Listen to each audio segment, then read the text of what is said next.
Check, baby, 1, 2. Good morning, YouTube. Hello, I am Miss Tia, and this is the I am Miss Tia show.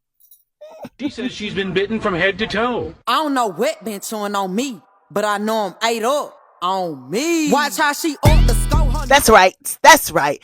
I bet you don't know who said that, right? The legend, Teddy Riley. Check, baby, 1, 2, right? I seen him over on the Cadillac Chronicles recently, so it just took me back. Just shake your rope. All I want to do is zoom. Okay.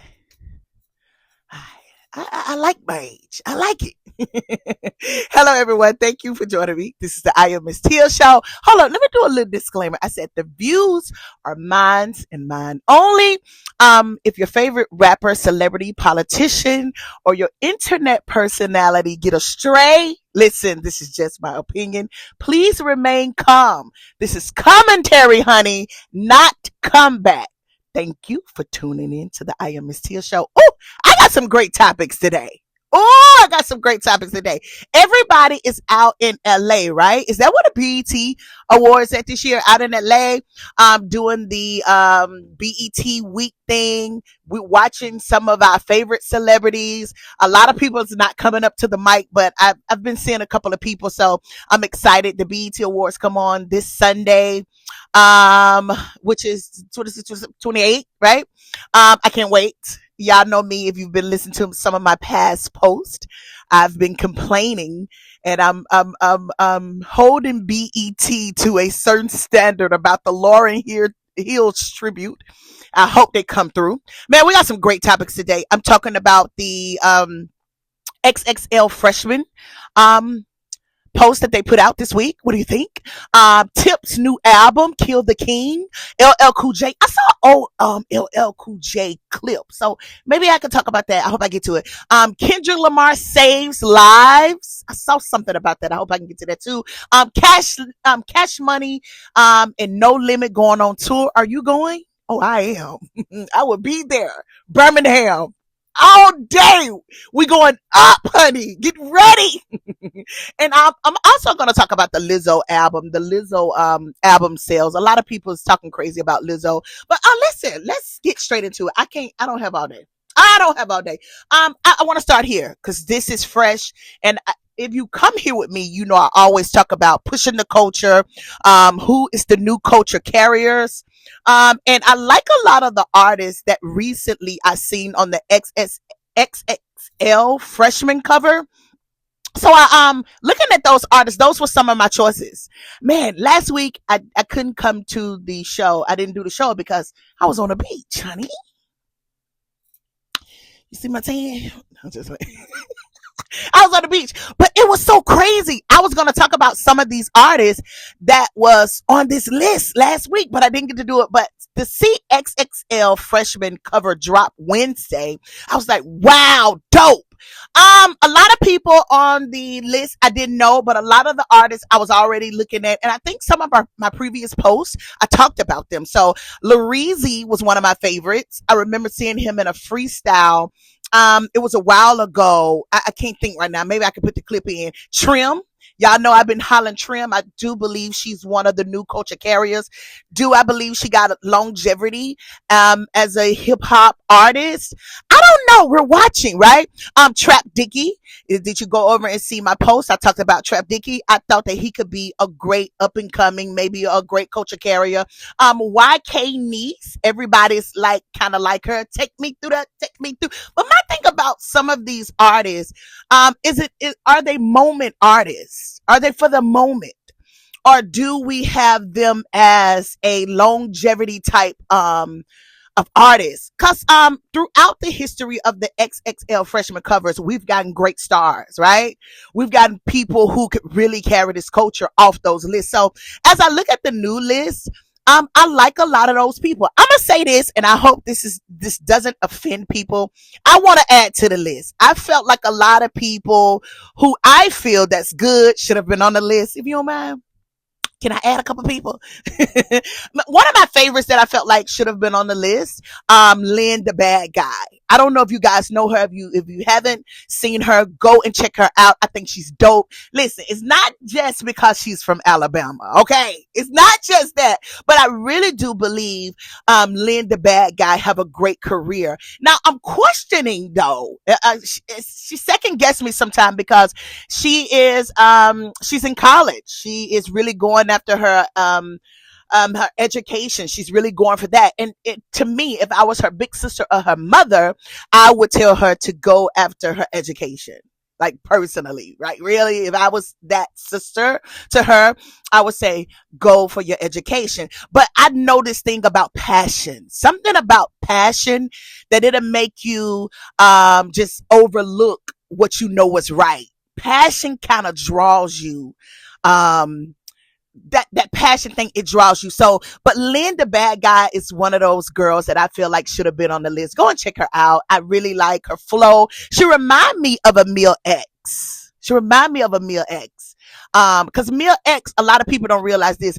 Emil X is an assassin. She's good. She's witty. She's quick. Her rhymes is dope. I like Mia X. I think a lot of people look over her in this game. But when I look at Lynn the Bad Guy, she's one of my ones that I would have put on the list. I felt like, what's T.I.'s son name? What's T.I.'s son name? I can't think right now. Damoni, right? I felt like Damoni should have made the list. And I was talking to my daughter. I was like, what do you think about Damoni? Should he made it? Well, T.I. his dad and mama, he don't need to make, but I said, I think Damoni really wants to do this music path on his own. I don't think he want the critic from his dad. I don't think he want that, right? And when you listen to Damoni's dope. I felt like Damoni could have been on the list. And he had a great year with his father with the battling the 50 Cent, right? Like those boys showed up, showing us that they belong in this thing called rap and hip hop. I really shout out to Damoni. I felt like Damoni should have been on the list, right? Another person that I felt like should have been on the list, Kilo Cho. Go and check him out. If you've been following me, if you've been listening to me, my commentary for a while, I've been vouching for Kilo Cho, right? Out of I think what's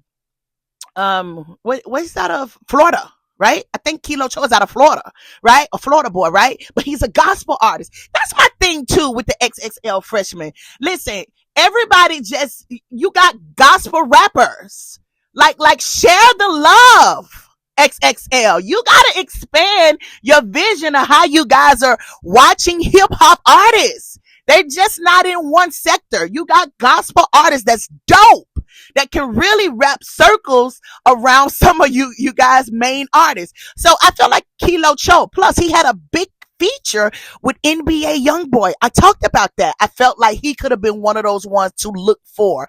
I don't know if this is a paid thing. Like, sometimes when you pay for your artist to get on these platforms, y'all miss the real thing of great artistry to me. I don't know what that's about. I don't know what that's about. But anyway, Santan Dave, right? What do y'all think about Santan Dave, right?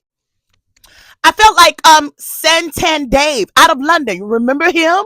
He was a great artist. I don't know how far XXL go with finding artists. Maybe they don't go across the water. I don't know. But I felt like he could have been one that was an up and coming, right? Another artist that I felt like was dope that's kind of underground to me, Akeem Ali, right? I seen him on Instagram. He's kind of got this like pimp mentality, but he's dope and he can really rhyme. So, my thing when I look at artists, these new up and coming artists, I'm like, will they be able to hold the mantle? A lot of people don't write for themselves, but you have a lot of artists that write for themselves. So I'm looking at that. Oh, another artist. I almost miss her. I'm sorry. Miss Earth Sanchez, right? Am I saying that right? My daddy died. Right?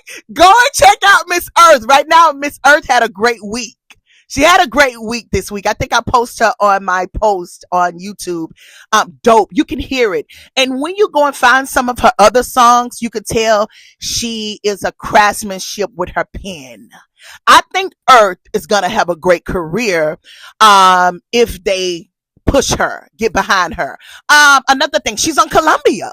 So I can see her being pushed by Columbia. She's on a major. So I can see that. But anyway, that's my thing about the XXL freshman. I think they got it right. I think it was cool. You know, you're not going to get everybody right. And I understand that. But I think it was dope. I think the list was dope. It kind of got at least a good 3 out of how many on there for me. Because like I said, Lareezy, Trap Dicky, Trim, they was my favorites of the up and coming, right? For this year. So we're watching. The Miss Tia show is watching. And like I always tell y'all, I'm always looking and seeing who I can hear and see. Because everybody that we see don't got it. But I do believe we're in a pivotal time that we're really getting some real artists that's coming forth. And I think they're gonna be able to carry the culture. Man, let's talk about some more stuff. All right, let's get back into this. Listen, I got an album review. Tip, right? Kill the King, right?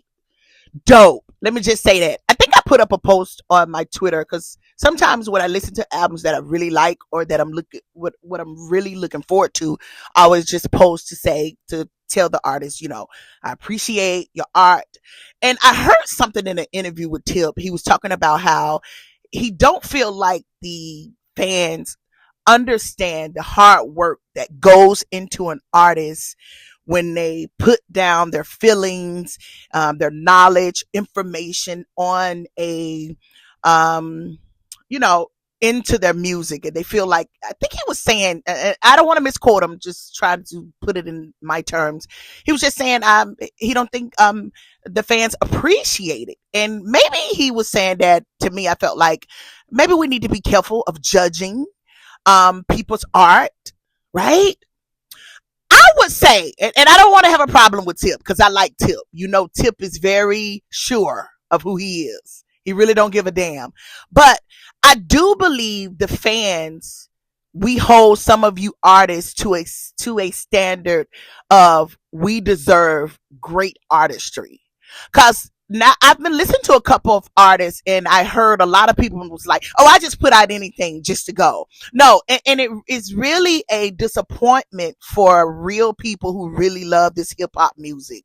I feel like we're in a time where we really need to be careful what we put it out before the people, because people who can't think really take every word of people that they look up to. Right. So I think as an artist, even though you don't want to sit in a role model position, and I understand, but you do have to sit in a leader's position and be careful of the things that you put out, because you do have a group of people who hang on your every word. So I do hold people that I love in this music thing to a certain standard. And I expect for you guys to give us great music that we can not just so much as hear, but learn from, right? Grow with, right? So I'm sorry. I'm going to always hold some of my favorite artists like a Tip, a T.I., Kendrick, a Jay-Z, some of the seasoned elder artists that I know that's going to give me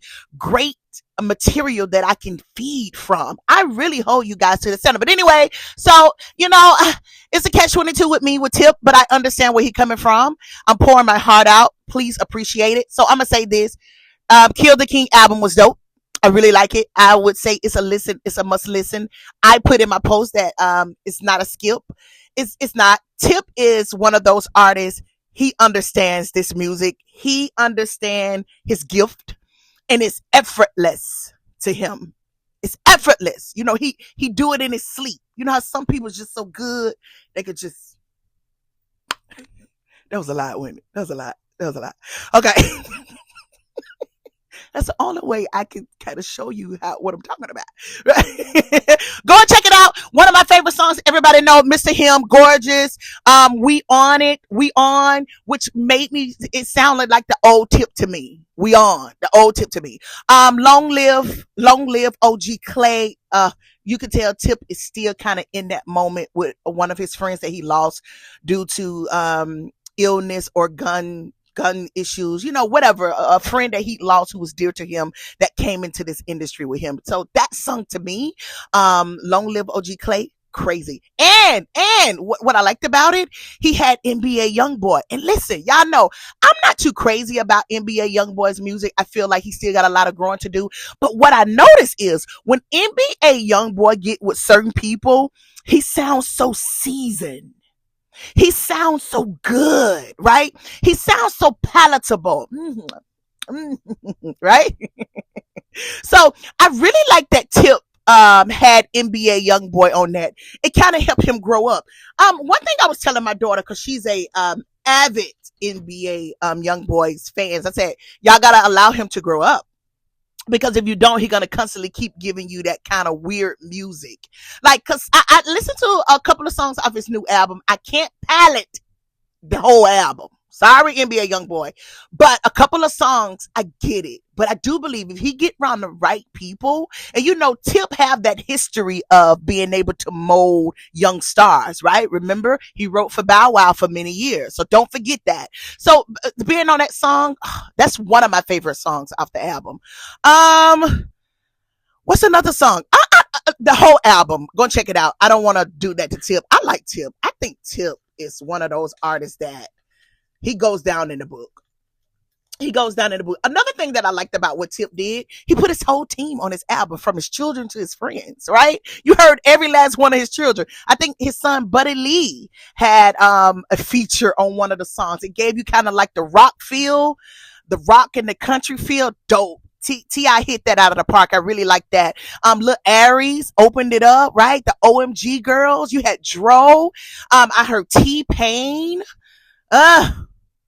Who else I heard? Jeezy, right? To me, you know what I noticed too? It sounded very regional. It was very regional, which was great. Tip kind of understand that. Tip was one of those artists that understand it's so important to stay and to sound like where you came from. I think that's what made hip hop so great back into the 90s. We knew everybody, where everybody was from. When we heard DMX, we felt New York, right? It was like we was walking down New York Street, right?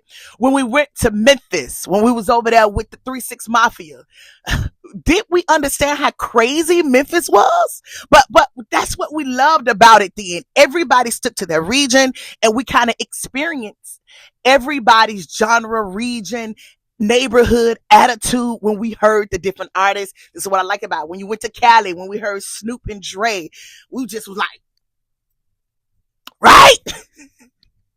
So listen, I love that Tip did that. I like that he kept the album regionally. So shout out to Tip. Go and listen to the album. I hope it does well. Let's get here. I saw a clip. This is crazy. I saw a clip from LL Cool J. He was on something kind of like a talk show, and the talk show host was asking him about, do you remember the song Self-Destruction? I can't think of the year that it came out, but when he did Self-Destruction, everybody noticed that LL Cool J wasn't on it. So the talk show host asked him, you know, why weren't you on the album? Why weren't you on the song?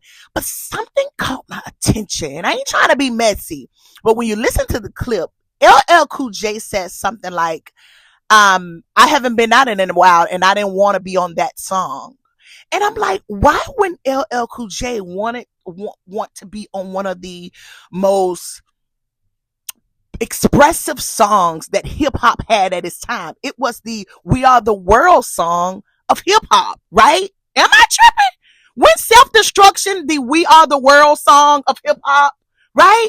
But LL Cool J bothered me. So to all of the big interviewers, if you ever get LL Cool J into your net, ask him, what did he mean about he didn't want to be on the song? Now, I did hear him say he wrote the MC Light verse, right? What, Funky Fresh, dressing, press, ready to party, right? So I heard that he wrote that verse, but my thing is, why did he feel like he didn't want to do it? I think LL Cool J was one of those new artists too that was coming into the game and it started changing, right? Because LL Cool J was doing a lot of the sex symboling. He was showing the financial part of hip hop, right? Didn't LL Cool J come in where the financial part got great? So I believe somebody got in LL Cool J. Listen, I ain't gonna be messy, but that I heard something there.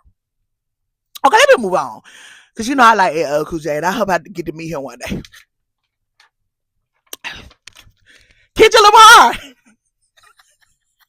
Kendrick Lamar saves. I'm sorry. Hey, LL Cool J. Hi. I'm not being messy. I was just.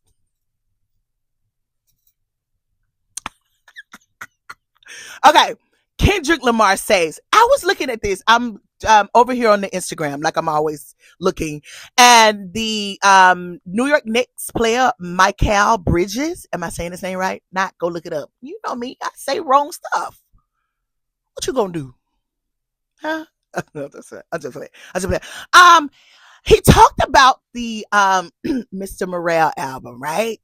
Big Step of Mr. Morale album. Listen, I tell everybody my favorite album from Kendrick Lamar. Kendrick Lamar does classic. All his albums are classics, but if you ask me which one I gotta pick, I'm picking Mr. Morale every time because of the teaching, because of the expression, the pouring out of his heart, of showing people I go through this too. Man, Kendrick, crazy, right? Even though I know he talked about how he went to what is his name? Eckhart Tolle. I'm sorry. He's the author, right? He's a German religious speaker or whatever. But once again, I tell everybody, Big Step of Mr. Morale, Big Step is a classic album, and you're going to get it later. It's going to be one of those albums that you're going to be able to go through. I do believe young men of today need to listen to Mr. Morale. It's really therapy in song. But listen to this. The basketball player, he said this. He said, I was really depressed. He said, Mr. Morale came out. He said, I was just lifting. I was shifting. He said, it got me through. He said he was depressed. He said, but that album got him through. I understand him. I know exactly what he's talking about. He said, I love that album for real. He said, I would never forget that album ever. I agree. You could never forget it. And I know a lot of people like Damn and Pimp Butterfly and GNX. I know I love all of those too. But Mr. Morale, different. Let me go here. Did you guys see Laurieann Gibson on the Jason Lee show? Crazy. Go and look at that interview. The reason why I like the Laurieann Gibson interview, she's one of those ones that was coming up in the time where I was really understanding, in the 90s, where I was really understanding, okay, what is this? I knew this music thing, but like, this is a feeling. So to hear her speak about artistry, performance, her background, who she worked with, how are these people in real life? She talked about Beyonce, Nicki Minaj. She talked about Michael Jackson. I think she even hit on Puff. She even talked about her coming up as a dance student from wee tall to now. I think Laurieann Gibson should be one of the ones who are appreciated. I don't believe we kind of do that to a lot of these people who was really part of the culture, because when you remember Gaga moment, Laurieann Gibson was behind all of that, right? If you really know, Nicki Minaj, Pink Print, Laurieann Gibson. So when you think about the people who's behind a lot of this stuff that we love, I think also they need the appreciation too. So go over there and check out the interview. It was a great interview. I watched every minute of it. Shout out to Jason Lee. He did good with that. Once again, I got to get out of here. Oprah Winfrey. Did you guys see what's going on with Oprah? You know, I like Auntie Oprah, but sometimes Oprah be tripping. What's going on? So recently, if you do not know, Oprah was doing an interview, and I think the interviewer asked her something about maybe people she worked with, and Whitney Houston came up, and she talked about how Whitney Houston maybe was under some kind of influence because she fell off a stage during a rehearsal at one of her shows. Now listen, this is what I'm going to say. I'm so sick of the Michael Jackson and the Whitney Houston talk. At this point, the people say no. The people say no. We don't want to hear nothing about Michael, and we don't want to hear anything about Whitney if it's not good. I mean it. I said it. Right? All right? I think the community agree. We're going to start bringing you out in the yard. Y'all start talking crazy about Michael and Whitney. They gone. Let them rest. They gone. So whatever didn't happen for you when they was here, get over it. It's over. Let them rest. Right? The word said, happy are those that's gone sleeping, right? They take that goodness down with them. They're done. They're done. Leave them alone. Quit bringing up dirt. They're not here. They're done. Right? Only God can judge. Quit talking about Mike and Whitney. It's the last time the community gonna say it now. Right? If you agree, put a comment. Right? Quit talking about Mike and Whitney. We don't like it no more. Let me get to this. I got to get out of here. I think I got about 5 minutes. Lizzo album sales. I'm going to say this, and I see a lot of people talking about Lizzo album sales. Lizzo didn't sell. She sold 2,000 copies. Listen, we at the point now where we didn't figure out this sales game and these numbers games have been made up and put in front of you to make you like certain people. Because there's a lot of people with a lot of numbers. They are trash. And I'm going to say this about Lizzo. Lizzo is a great talent. No matter what you think about her, she's a great talent. Okay. My thing about the Lizzo album sales, Lizzo show up with your talent because that's good. That you can't lose with that. You know, you got to remember it was a time that nobody knew you, right? It was a time that nobody knew any of us. And it wasn't about number. You were sitting in raw talent. So I think we need to get back there when it comes to artistry, performance, this thing that we call music. Because when you get caught up so much in the numbers, you give us anything. And I believe we've seen that throughout time so far, that we've been fed slop and told us that it was a delicate piece of meat, a meal, right? So I'm not so crazy about Lizzo with the numbers. That doesn't affect me. Lizzo is a talent. The album is great. And if you really want to hear great music, go and listen to Lizzo album. Quit tripping. Quit acting crazy. Another thing what I noticed too is a lot of people that no matter what they put out, you guys gonna hate them. You have Megan. No matter what Megan put out, right? The Style. No matter what Megan Thee Stallion put out, you guys gonna hate her. No matter what LaRusso put out, you guys gonna hate him. Lizzo is becoming one of those ones on the list. There's a lot of other people that's on that list at this point. Relax. Enjoy the music. If you don't enjoy it, pass. Maybe we need to stop being so vocal about a lot of things that goes on, right? Anyway, could I stop being vocal? I'm gonna try. Listen, these are my opinions, not universal facts, right? The channel is built on commentary, conversation, and culture. I'm reading off my paper, honey. Agree or disagree, you're welcome to this platform. Before you walk out, hit the like button and leave a comment. Thank you for tuning in. I am Miss Tia, and this is the I Am Miss Tia Show. Bye.